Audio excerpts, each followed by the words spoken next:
Douglas Allen Bickford. It is the 30th of June 2022. Broadcasting live from my 105-year-old house here in my hometown of Klamath Falls, Oregon at 9 a.m. Pacific Standard Time.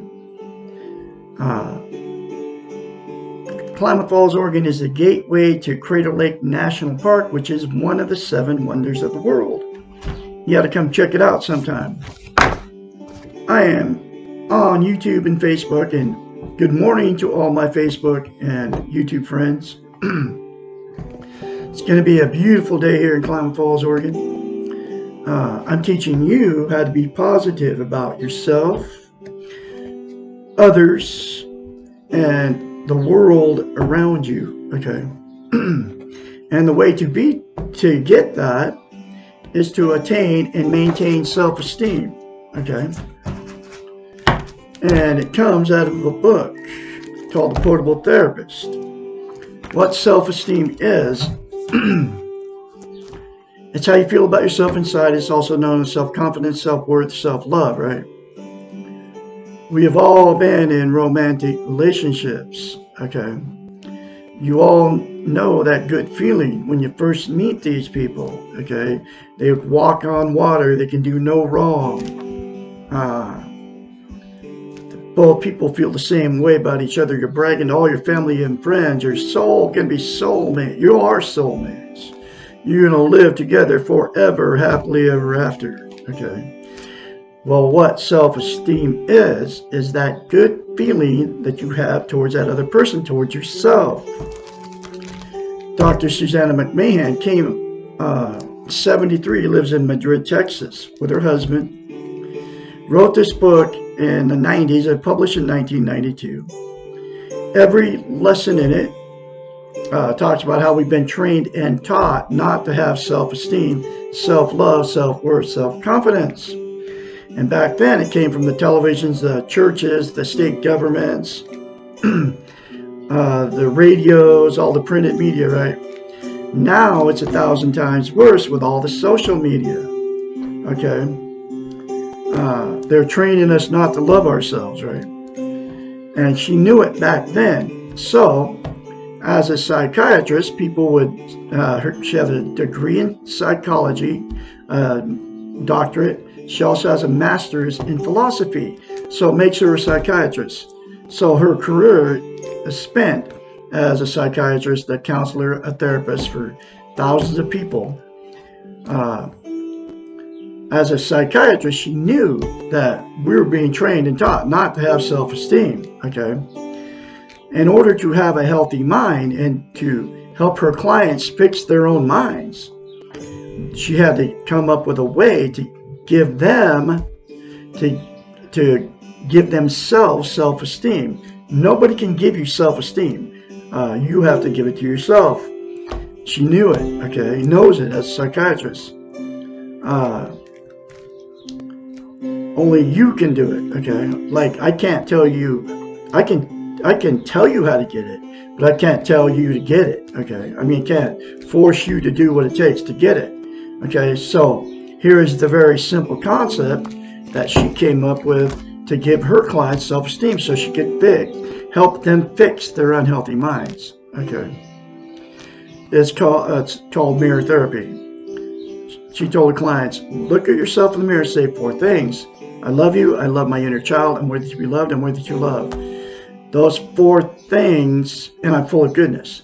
Those 4 things will give you self-esteem on steroids, okay? I mean, and instantaneously when you do it in front of the mirror, instead of criticizing yourself in the mirror, okay? So you have to say it every day, literally for the rest of your life, because to maintain self-esteem, it has to be practiced daily, like lifting weights. If you start lifting weights and you stop, you'll have to start over again from scratch, okay? Self-esteem is the exact same thing for the brain, and she knew it, okay? And the reason she came up with mirror therapy, okay,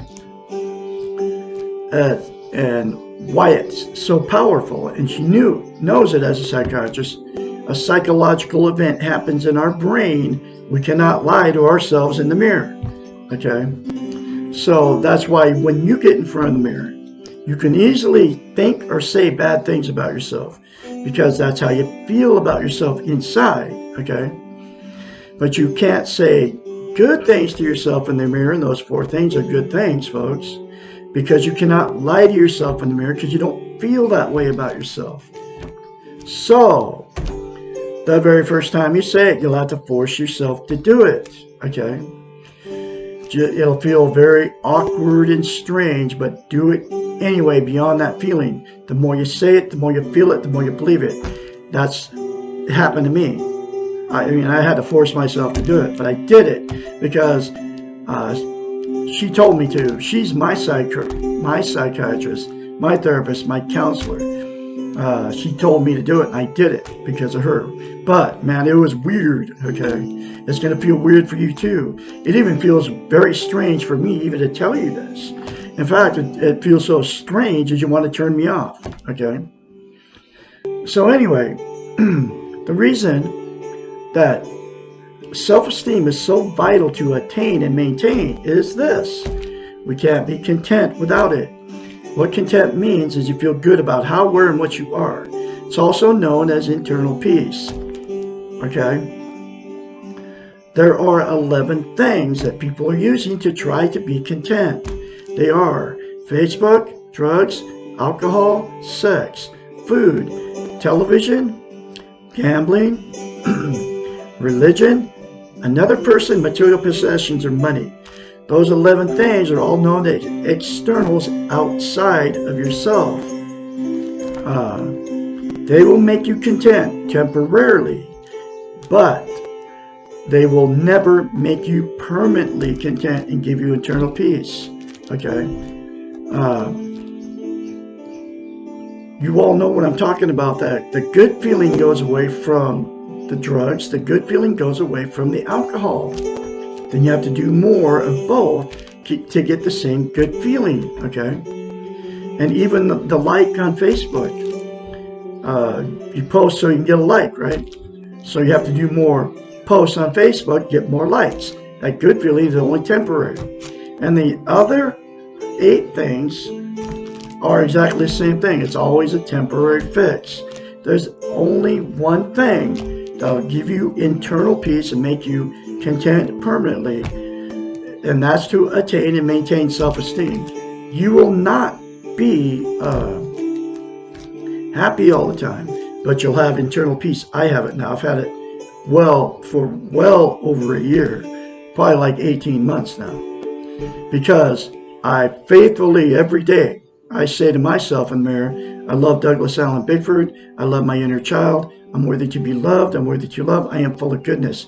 Less than 10 seconds, folks, out of your life will change your life if you do it and you keep doing it. Okay? Here's the other reason it's so vital that you get self-esteem. We can't love or be loved without it. So what happens is you'll attract somebody just like you. If you don't have self-esteem, that's what you're going to attract. So then you'll marry them or don't marry them. You just get together, right?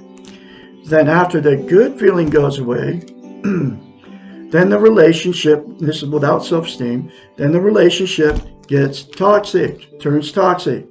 That's when the fights and the arguments start, the cheating, the drug and alcohol use, the sleeping in separate bedrooms, going to all your family and friends, telling everybody how terrible these people are to you. And then going to bars, picking up strange people to have sex with. And then what happens is, because of the relationship turned toxic, you'll divorce or separate, right? And then the same 2 people will go jump right back in another relationship and the exact same thing will happen. That's why I've been married 4 times, okay?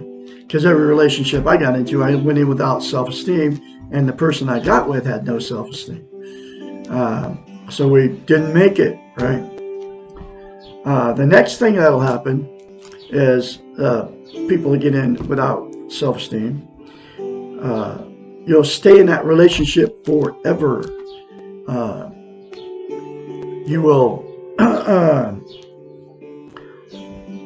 you're sleeping in separate bedrooms. You know, the fights and arguments are keep going on, and but you won't leave because you don't want to be a failure. You're being codependent on each other. You have nowhere to go. You can't be alone, and you don't want to be an embarrassment to all your family and friends. So you'll stay in that relationship forever. There's a lot of people doing that too. And then all the emotional, sexual, and physical abuse that happened between those two and happened to their children will just get swept under the rug. And, you know, it's just mom and dad. It's just grandma and grandpa. It's just great grandma and grandpa. That's just the way they are. And then everybody will sweep everything under the rug. And then it becomes a dysfunctional family at that point. And then dysfunctional families produce more dysfunctional families down the line.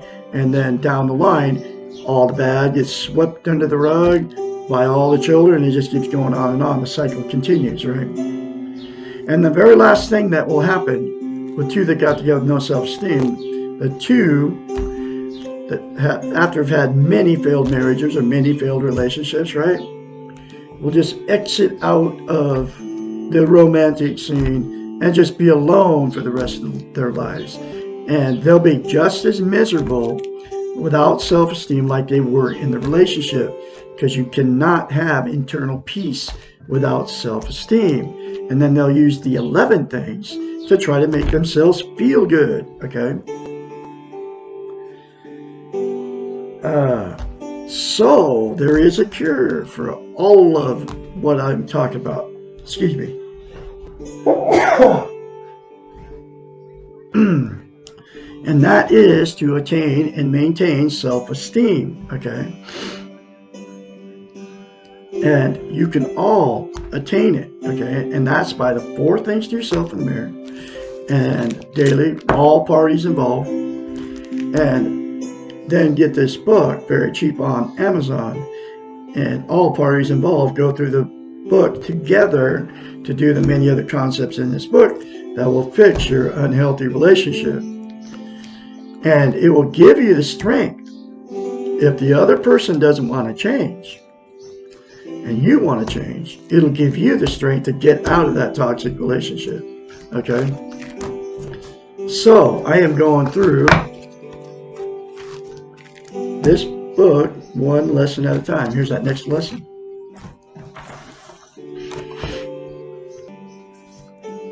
Why do I feel so out of control? Lesson 44. We feel out of control when we do not trust ourselves. We also feel out of control when we let our feelings overwhelm us and we do not take responsibility for our actions. Feeling out of control and feeling insecure both come from the same source. A lack of self-esteem, and I just told you how to get it. You don't have to feel out of control anymore, folks, once you attain and maintain self-esteem. We feel unable to do the best we can, and we often externalize the reasons for our lack of self-control. Someone or something else is responsible for the way we are. You all know what I'm talking about. Everybody blames everybody else for the way they are, okay? It's always somebody else's fault. It's never the person's fault, right? We have given our personal power away. We have become reactors to external resources, our sources. Next time you feel out of control, think of an elevator. An elevator reacts when someone pushes the button. Anyone can come along and push the up button and you feel angry, or the down button and you feel depressed. You all know what I'm talking about here. The only way to stop working as an elevator is to put up an out of order sign. I've done all this stuff. Stop reacting to what others want you to do. Do not be someone's victim. No one else has the right to your personal power. Just as you cannot control anyone else, no one else can control you unless you give them that illusion. You cannot be a good elevator because you cannot take other people where they want to go. You can only take yourself where you need to be, and you control this if you feel, and wait a minute. You can only take yourself where you need to be, and you cannot do this if you feel out of control. Stop the blame game. Do not blame others or yourself. Be responsible for feeling out of control. It is your choice, and now you know that you have other choices. Try something different. Act rather than react. Get out of the victim role and do not allow anyone or anything else to push your buttons. If you know in advance how others are going to act and how they will try to push your buttons, be prepared by imagining that your buttons are out of order. Do something different.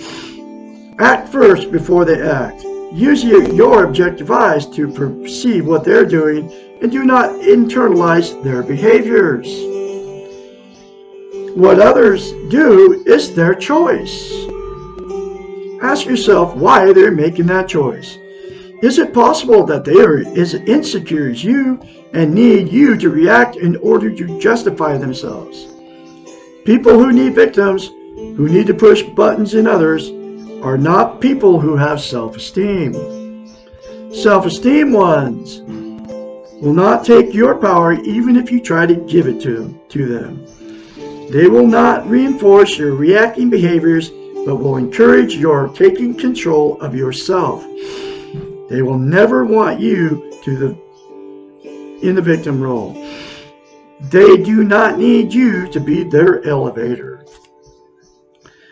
Choose to exert yourself over what you can control. Your feelings about yourself and your behaviors. Get out of the elevator business. It is that simple, folks. When somebody says something to you that makes you mad, you can be angry. Just don't lash out at them, and that's exactly what they want you to do. Don't give them your power to make you react in a bad way. Just look, okay, I'll see you later. Just don't hang around those people. Ignore what they say to you, okay? Walk away, okay? Because you give them your power, okay? You're giving them the power to make you react to their comment or whatever they do to you. That's happened to me, and I just ignore it. My own kids have done it to me since I've attained and maintained self-esteem, and because of her, Dr. Susanna McMahon, I learned how to deal with it. I don't give my power away anymore. I try very hard not to, because I love Douglas Allen Bickford, and I love my inner child. I'm worthy to be loved and worthy to love. I am full of goodness. I don't have to anymore. I don't even have to be around those people anymore. And you can get the same thing too. And that will make you positive about yourself, about others, in the world around you. Okay. So I can be your mentor when you start going through this change, and I have confidence that you're going to say those 4 things to yourself in the mirror daily. Without fail, they will change you. My phone number is 458-232. Call me anytime, day or night. I'm going to have another lesson for you tomorrow, which will be Why Am I Depressed? Lesson 44. Y'all have a great day. I'm going to be talking to you tomorrow.